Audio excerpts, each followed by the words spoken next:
Hello, నేను విశ్వేశ్వరరావు.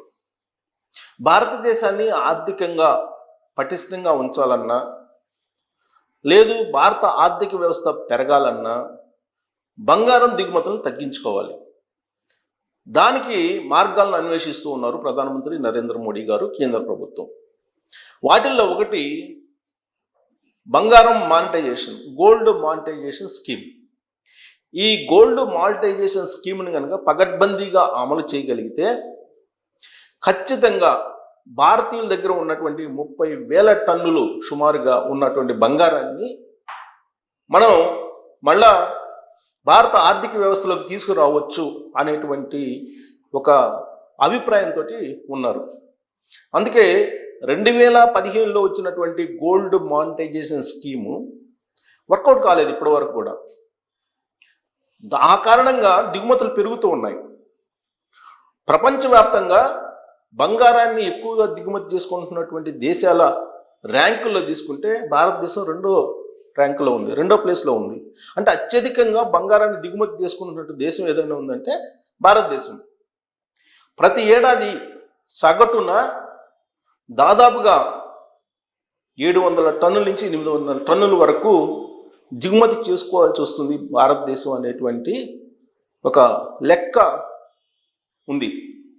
దీన్ని తగ్గించకపోతే భారత యొక్క ఆర్థిక వ్యవస్థ గందరగోళంలో పడేటువంటి ప్రమాదం ఉంది అని గ్రహించారు ప్రధానమంత్రి నరేంద్ర మోడీ గారు. అందుకే 2015లో ప్రవేశపెట్టినటువంటి గోల్డ్ మానిటైజేషన్ స్కీమ్ని పకడ్బందీగా అమలు చేయడానికి ఆయన ఆ స్కీమ్ని కొంత సరళీకరించారు. అయినప్పటికీ కూడా భారతీయులు ఎవరు కూడా ఆ స్కీమ్లో చేరడానికి ముందుకు రావట్లేదు.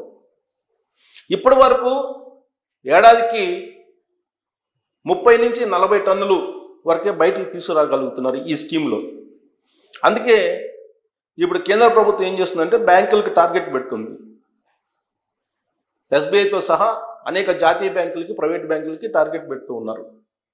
ఏ విధంగా అయితే రుణాలకు టార్గెట్ పెడుతున్నారో అదేవిధంగా గోల్డ్ మానిటైజేషన్ స్కీమ్ కూడా టార్గెట్ పెడుతూ ఉన్నారు. టార్గెట్ పెట్టి ఖచ్చితంగా బ్యాంకులు ఈ బంగారాన్ని, మూలన పడినటువంటి నిరుపయోగంగా ఉన్నటువంటి బంగారాన్ని ఆర్థిక వ్యవస్థలోకి తీసుకురావాలి అనేటువంటి ఉద్దేశంతో బ్యాంకుల మీద ప్రెజర్ పెడుతూ ఉన్నారు. ప్రెజర్ పెడుతూ వీలున్నంత వరకు ప్రజల్లో అవగాహన కల్పించి ఈ గోల్డ్ మానిటైజేషన్ స్కీమ్లో చేరేలాగా అవగాహన కల్పిస్తున్నారు. ఎంత అవగాహన కల్పిస్తున్నప్పటికీ కూడా లాస్ట్కి దేవాలయాల్లో ఉన్నటువంటి బంగారానికి సంబంధించిన వాటిని కూడా ఈ స్కీమ్ కింద తీసుకురావడంలో వైఫల్యం చెందాయి బ్యాంకులు. అందుకే ఇప్పుడు ప్రధానమంత్రి నరేంద్ర మోడీ గారు చాలా సీరియస్గా దీని గురించి ఆలోచిస్తూ ఉన్నారు. 2015లో ప్రారంభించినటువంటి ఈ స్కీమ్కి మరింత పదును పెడుతూ ఉన్నారు.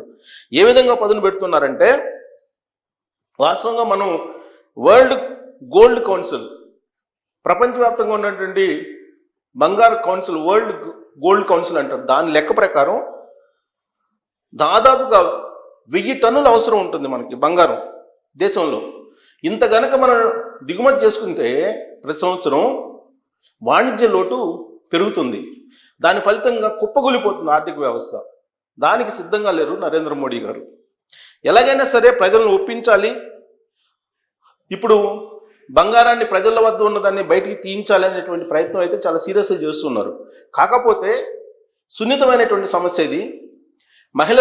మహిళలు సెంటిమెంట్గా ఫీల్ అయ్యేటువంటి ఇష్యూ కాబట్టి దీన్ని నోట్ల రద్దులాగా కఠినంగా చేయలేకపోతున్నారు. కానీ అలాంటి పరిస్థితి భారతదేశానికి ఇప్పుడు వస్తుంది కాబట్టి కఠినమైన నిర్ణయం తీసుకోవాలని చెప్పి ఆయన భావిస్తున్నట్టు ఢిల్లీ వర్గాల నుంచి అందుతున్నటువంటి సమాచారం. సో ఇప్పుడు దిగుమతులని పరిమితం చేయడానికి 2014 నుంచి నరేంద్ర మోడీ గారు ప్రధానమంత్రి అయినప్పటి నుంచి కూడా ప్రయత్నం చేస్తున్నారు. కాకపోతే ఆ సెంటిమెంట్ నుంచి బయటికి తీసుకురావాలి ప్రజల్ని అనేది ఆలోచిస్తున్నారు. వాళ్ళ లెక్క ప్రకారం, వరల్డ్ గోల్డ్ కౌన్సిల్ లెక్క ప్రకారం ప్రపంచ బంగారం డిమాండ్లో, టోటల్గా మొత్తం డిమాండ్లో 30% మన దగ్గరే డిమాండ్ ఉందని చెప్పి లెక్క తెలిసారు. కాబట్టి ఈ 30,000 టన్నులు ఏదైతే ఉందో దాన్ని వీలున్నంత వరకు బయటికి తీసుకురావాలంటున్నారు. దీని విలువ వచ్చేసి దాదాపు 70 లక్షల కోట్లు ఉందని చెప్పి లెక్కేస్తున్నారు. 70 లక్షల కోట్లకు పైగా ఉందని చెప్పి లెక్కేస్తున్నారు. సో దీన్ని బయటికి తీసుకురావాలి అని చెప్పి ఇప్పుడు ట్రై చేస్తున్నారు.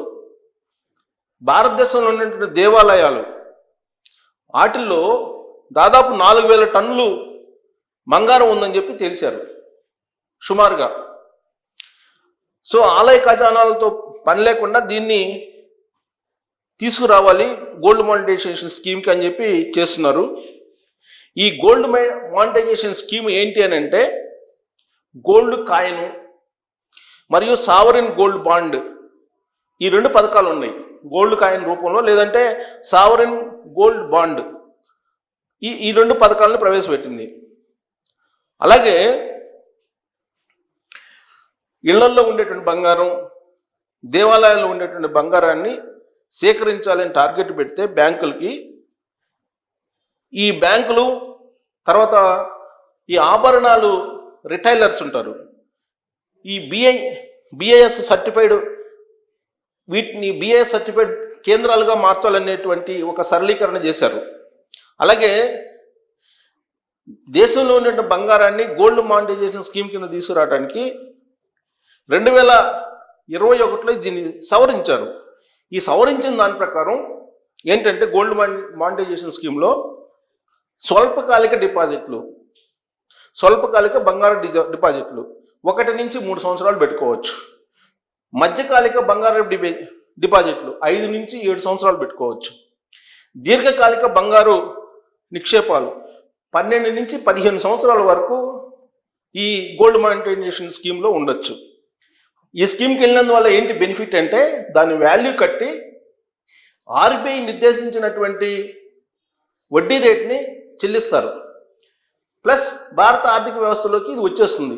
దాని ఫలితంగా దిగుమతులు తగ్గిపోతాయి. ఇది భారత ప్రభుత్వం యొక్క లక్ష్యం. కాబట్టి దీన్ని కనుక ఆర్థిక వ్యవస్థలోకి తీసుకురాకపోతే చాలా ప్రమాదం ఉందని చెప్పి అంచనా వేస్తున్నటువంటి క్రమంలో సరళించి 5 నుంచి 7 సంవత్సరాల లోపు మరియు 12 నుంచి 15 సంవత్సరాల లోపు మధ్యస్థ, దీర్ఘకాలం వచ్చేసి డిపాజిట్లు వరుసగా 2.25% వడ్డీ, 2.50% వడ్డీకి ఇవ్వాలని చెప్పి ఆర్బీఐ నిర్ణయించింది. సో ఆ మేరకు వడ్డీని కూడా నిర్ణయించి ఈ గోల్డ్ మానిటైజేషన్ స్కీమ్ని అమలు చేయాలి అనేటువంటి ప్రయత్నం చేస్తూ ఉంది. కానీ ఇప్పుడు భారత ప్రజలు దీన్ని బయటికి తీసుకురావట్లేదు. మరి ఏం చేయాలి? యాక్చువల్గా ఇప్పుడు చట్టం కూడా ఒకటి ఉంది. ఆ చట్టం ప్రకారం ఏంటి, పెళ్ళైనటువంటి వివాహితలు 500 గ్రాములు కన్నా ఎక్కువ ఉండడానికి లేదు వాళ్ళ దగ్గర చట్టం ప్రకారం. ఇది యాజ్ పర్ ది యాక్ట్ నేను చెప్తున్నా, ఇప్పుడున్నటువంటి చట్టం. అలాగే అవివాహితుల దగ్గర అంటే పెళ్లి కానిటువంటి వాళ్ళ దగ్గర 250 గ్రాములు ఉండొచ్చు. పెళ్ళైనా పెళ్లి కాకపోయినా పురుషుల దగ్గర 100 గ్రాములు బంగారం ఉండొచ్చు. ఇది చట్టం. దీనికన్నా ఎక్కువ ఉంటే ఖచ్చితంగా ఇన్కమ్ ట్యాక్స్ రైట్ చేయొచ్చు, ఈడీ రైట్ చేయొచ్చు, మీ ఇళ్ల మీద తనిఖీ చేయొచ్చు. అందుకే ఇప్పుడు చూస్తున్నారు, గమనిస్తున్నారు, మొత్తం అబ్జర్వ్ చేస్తున్నారు. ప్రపంచంలో ఉండేటువంటి రాజకీయ పరిస్థితి ఏంటి, ఆర్థిక పరిస్థితి ఏంటి, వాణిజ్య పరిస్థితి ఏంటి, వాణిజ్య లోటు వస్తే ఏం చేయాలి. అమెరికా అధ్యక్షుడిగా ట్రంప్ వచ్చిన తర్వాత దిగుమతి సుంకాల మీద వేస్తున్నటువంటి భారం ఏదైతే ఉందో వీటన్నిటిని పరిగణలోకి తీసుకొని భారత ఆర్థిక వ్యవస్థ పదిలంగా ఉండాలంటే ఖచ్చితంగా ఈ 30,000 టన్నులో లేదంటే 35,000 టన్నులో ఉన్నటువంటి బంగారాన్ని ఆర్థిక వ్యవస్థలోకి తీసుకురావాలి. అది నిరుపయోగమైనటువంటి ఆస్తి కింద ఉంది లాకర్లలో. కాబట్టి ఆ లాకర్ల నుంచి బయటికి తీసుకురావాలి, బయటికి తెప్పించాలి అనేటువంటి ప్రయత్నం చేస్తున్నటువంటి క్రమంలోనే గోల్డ్ మానిటైజేషన్ స్కీమ్ని పెట్టారు. కానీ ఇప్పటి వరకు 3,000 టన్నుల బంగారం మినహా రాలేకపోయారు బ్యాంకులు కానీ లేదా ఇతర సంస్థలు కానీ భారతీయుల నుంచి 3 నుంచి 4,000 టన్నులు మాత్రమే తీసుకురాగలిగారు ఈ స్కీమ్ కింద. అంటే ఇంకా దాదాపు 27,000 టన్నుల బంగారం ఉంది. అదంతా భారత ఆర్థిక వ్యవస్థలోకి రావట్లేదు. దాని కారణంగా భారతదేశం దెబ్బతింటుంది. ఇప్పుడు లేటెస్ట్గా కూడా 1000 టన్నుల బంగారాన్ని ప్రతి సంవత్సరం దిగుమతి చేసుకునే పరిస్థితికి వస్తున్నారు. దీనికి కారణం ఏంటంటే ఈ బంగారం దిగుమతి అవుతున్నటువంటి బంగారం కానీ లేదా స్మగ్లింగ్ రూపంలో వస్తున్నటువంటి బంగారం కానీ మొత్తం హోల్డ్ అవుతుంది. ఎక్కడ హోల్డ్ అవుతుంది అని అంటే కుబేర్ల దగ్గర, బ్లాక్ మనీ ఉన్న వాళ్ళ దగ్గర హోల్డ్ అవుతుంది. దాని అందరినీ బయటికి తీసుకురావటం అనేది నరేంద్ర మోడీ గారికి ఒక పెద్ద ఛాలెంజ్.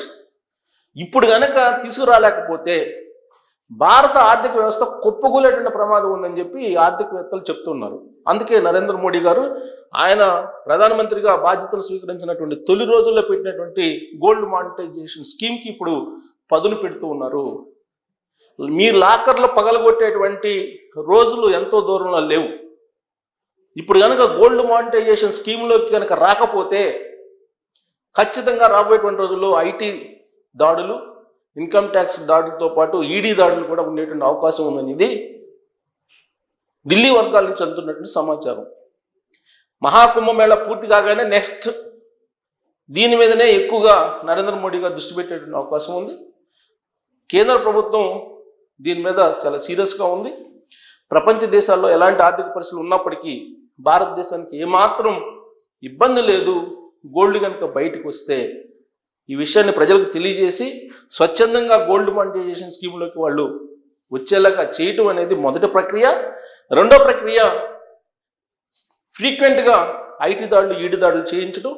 మూడో ప్రక్రియ లాకర్లను పగలగొట్టైనా సరే బయటికి తీసుకురావటం అనేది కేంద్ర ప్రభుత్వం దగ్గర ఉన్నటువంటి ప్రణాళికగా తెలుస్తూ ఉంది. సో కాబట్టి నరేంద్ర మోడీ గారు ఇప్పుడున్నటువంటి పరిస్థితుల్లో కఠినంగా వ్యవహరించి ఆర్థిక వ్యవస్థకి దూరంగా ఉన్నటువంటి 30,000 టన్నుల బంగారాన్ని గోల్డ్ మానిటైజేషన్ స్కీమ్లోకి తీసుకురావాలా పర్లేదా అనే దాని మీద కామెంట్ రూపంలో మీ అభిప్రాయం తెలియజేయచ్చు. Thank you very much.